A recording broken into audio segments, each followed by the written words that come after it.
Hello students, I welcome you for today's session. Well students, in today's session, I'm just going to be revising your poem that we have done previously and the chapter. So the poem that I'm going to revise today is A Spaceship Landed Over There, and the chapter is Just Before Recess. So today I am just going to be doing a brief quick revision of these two, the poem and the chapter, as next week I'm going to be scheduling a revision test for you of this poem and of the chapter.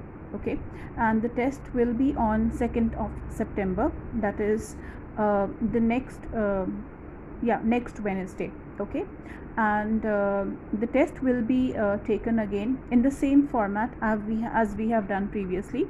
That will be in the MCQ form. It will be of 20 marks, and the test will be between the time 10 to 11. Okay, so yes, today what I'm going to do is I'm just going to be picking up your question answers, and I'm just going to explain them, so that in case if you have any doubt with so that also gets clarified. Okay, so students, first question is the stanza. These are the lines. My friend the wet was diagnosed, perhaps I guess by smell. Some gizmo stashed him in a cage, which didn't fit him well. Okay, so now the question is, who does him refer to in these lines? So him refers to the wet. I hope आप लोगों को वो poem याद है जिसमें एक लड़का होता है और उसका फ्रेंड होता है उसके साथ में, एंड दे स्पॉट स्पेसशिप, और वो स्पेसशिप में जाके देखते हैं कि वहाँ पे क्या हो रहा है. ठीक है, सो हिम यहाँ पे कौन है उसके साथ? वेट है उसका friend, the animal doctor. What did he smell of and why? He must have smelled. He यहाँ पे कौन है? वेट है. सो वेट से एनिमल्स की स्मेल आ रही थी. क्यों? बिकॉज वो एक एनिमल का डॉक्टर है, बिकॉज वो एक वेट है, and it was his job to treat animals whole day. And उसकी ये जॉब थी कि उसको पूरा दिन एनिमल्स को ट्रीट करना होता था. Who was the cage actually meant for? वो केज किसके लिए था? वो केज था एनिमल्स के लिए. Okay, so now we are going to the B part of your questions. Now in the B part we have, what did the poet and his friend search for in the spaceship? So poet और उसके friend ने spaceship में क्या ढूंढा? The poet and his friend searched for little men inside the spaceship. Little men here, they're looking for aliens. What happened the moment the poet sat in the pilot seat? जब poet pilot seat पे बैठ गया तो क्या हुआ? The moment the moment the poet, okay, so this is poet over here. So the moment the poet sat in the pilot seat, a voice said, "Early Earthmen," and the glass dome dropped around him. So वहाँ से आवाज़ आई, early Earthmen. Earthmen means कि yes, उस अर्थ के जो लोग हैं, that is the poet और उसका फ्रेंड, एंड वो जो ग्लास डोम है वो बंद हो गया. What do you think were the poet's feeling when a glass dome dropped around him? What calmed him later? Poet को कैसा फील हुआ जब ग्लास डोम बंद हो गया, और वो बाद में कैसे रिलैक्स किया उसने? The poet must have felt nervous when the glass dome dropped around him. So poet nervous हो गया था बिकॉज वो ग्लास का डोम बंद हो गया. और high pitched hissing sound calmed him later. तो जब एक हाई पिच्ड हिसिंग साउंड उसको सुनाई दी तब वो थोड़ा सा काम डाउन हो गया. Where was the poet's friend the vet stashed? Mention the line that has the clue. So the poet's friend a wet was trapped in the cage by the gizmo. हमें ये कैसे पता चलता है कि उसका फ्रेंड कहाँ पे स्टैश हो गया था? उसका फ्रेंड ट्रैप हो गया था एक केज में किसी गिज्मो से. गिज्मो इन द सेंस किसी भी गैजेट से. कैसे पता चलता है हमें? The line that identifies this is, some gizmo stashed him in a cage. Now identify the lines of the poem from the poem that suggest that the spaceship was automatically controlled. हमें ये कैसे पता चलता है कि spaceship automatically controlled था? Yes, by this.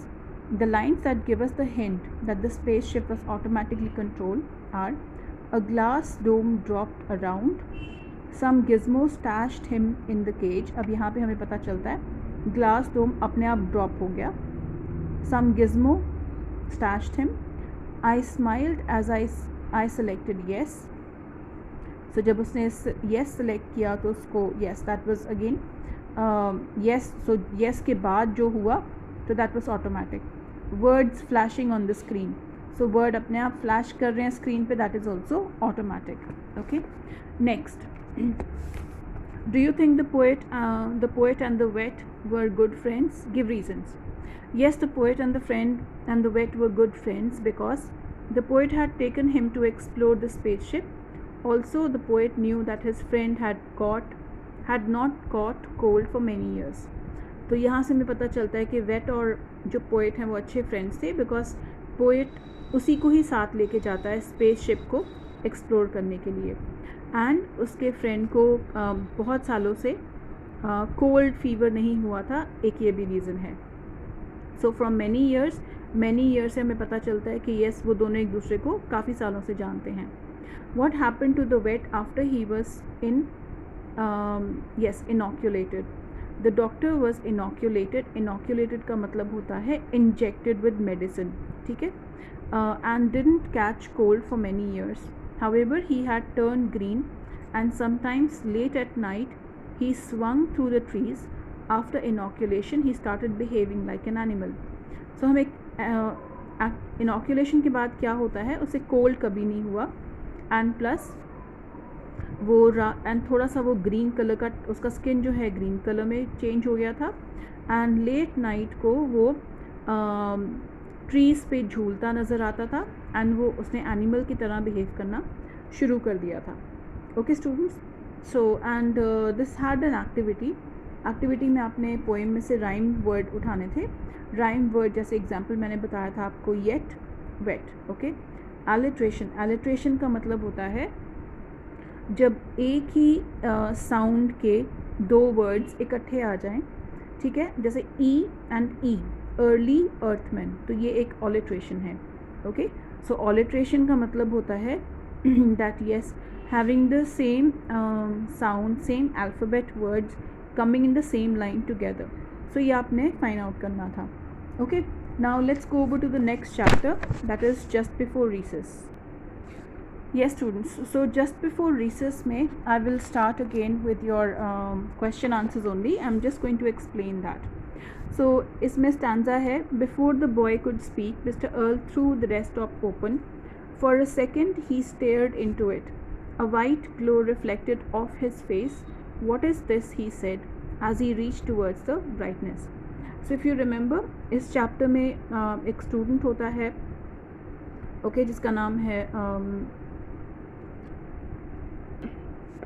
So we have two characters, Parker and mister earl.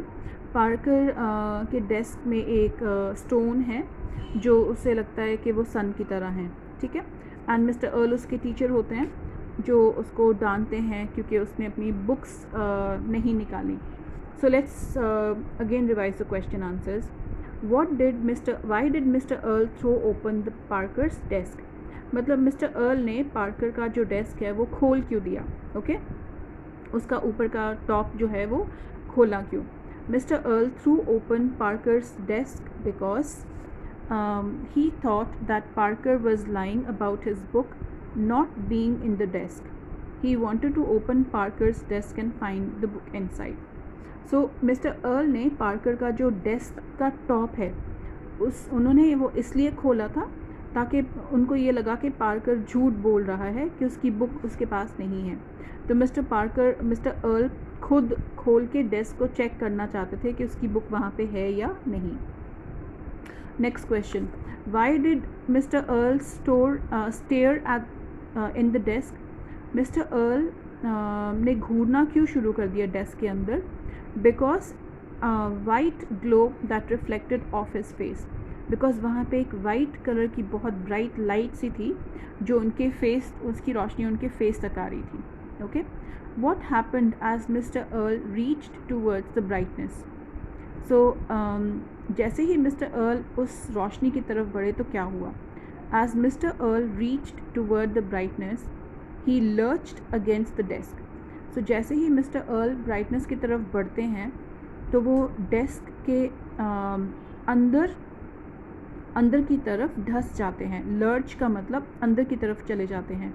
He went down quickly, his feet vanishing into the desk.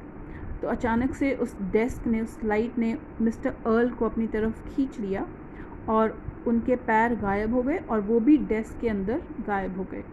Even Mr Earl was swallowed by the sun. तो Mr Earl को भी उस सन ने अपने अंदर खींच लिया था।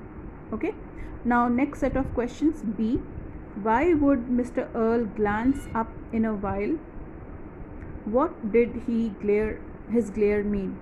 सो मिस्टर अर्ल जब अपने टेबल पे बैठे थे तो वो बार बार बच्चों को क्यों घूर रहे थे, एंड उनके घूरने का, उनके ग्लेयर करने का क्या मतलब है। So mister Earl glanced up once in a while to make sure that none of his students were talking, passing notebooks or looking out of the window.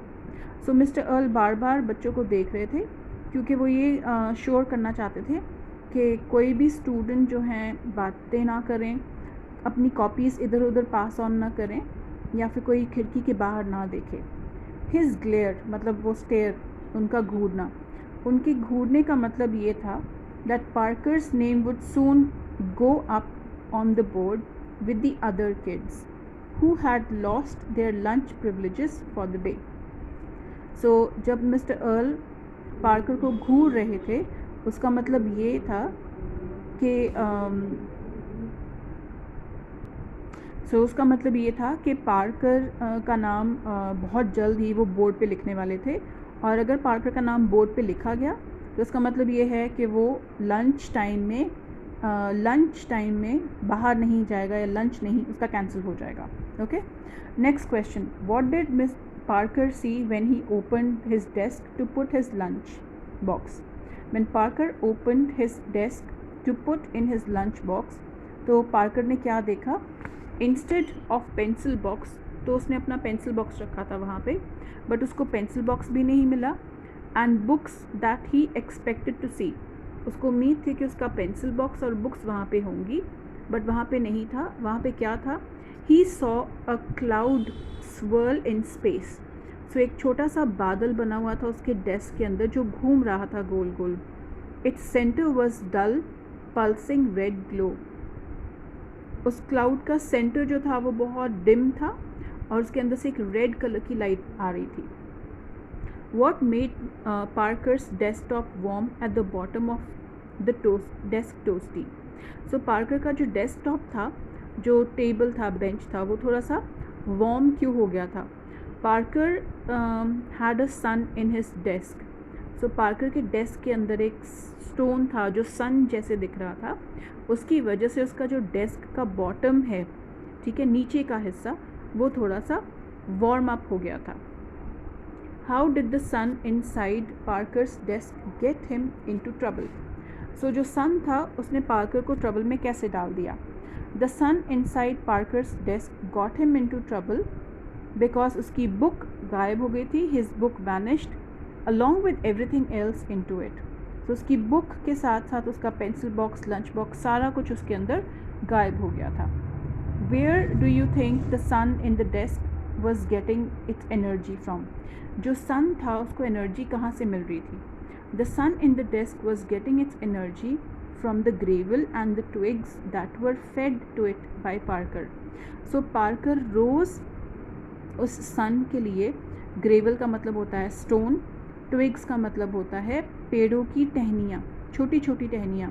तो रोज़ पार्कर सन के लिए पत्थर या वो ट्विग्स लेके जाता था, इसलिए वो ज़्यादा ब्राइट हो रहा था और वो एनर्जी मिल रही थी उसको। Careful mister Earl said Parker. What did Parker want to warn mister Earl about. So Parker ने ऐसा क्यों कहा, केयरफुल मिस्टर अर्ल।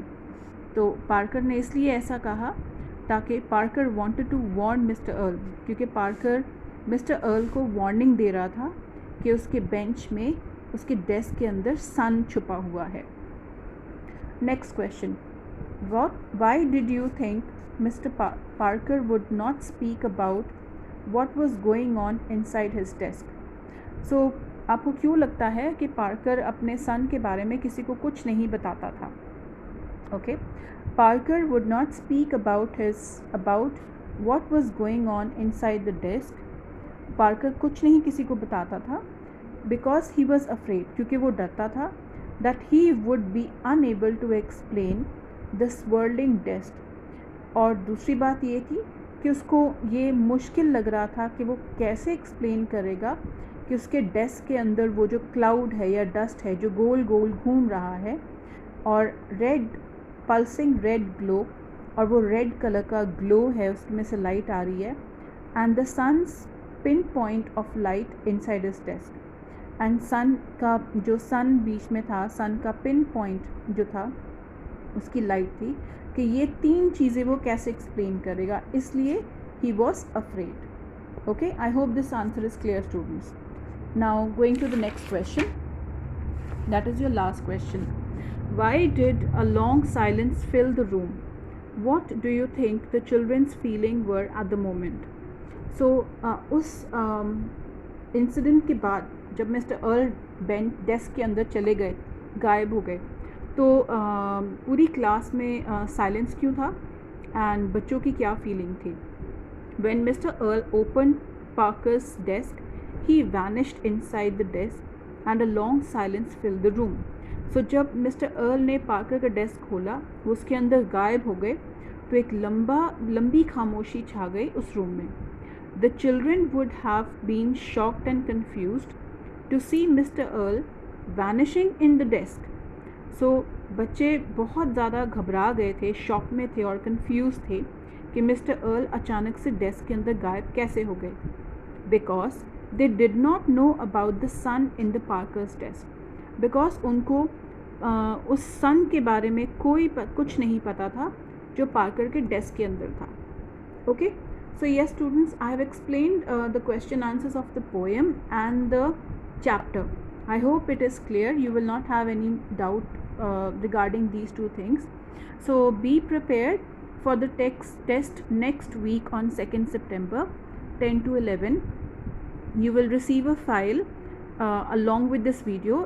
फाइल होगी, फाइल में सारी इंस्ट्रक्शंस लिखी हुई हैं, so you can read those instructions carefully and listen to the video of the chapter and this video so that you don't have any doubt. In case still you have any doubt students, so what you can do is you can listen to the videos repeatedly so that your doubts can get clarified. Okay students, thank you.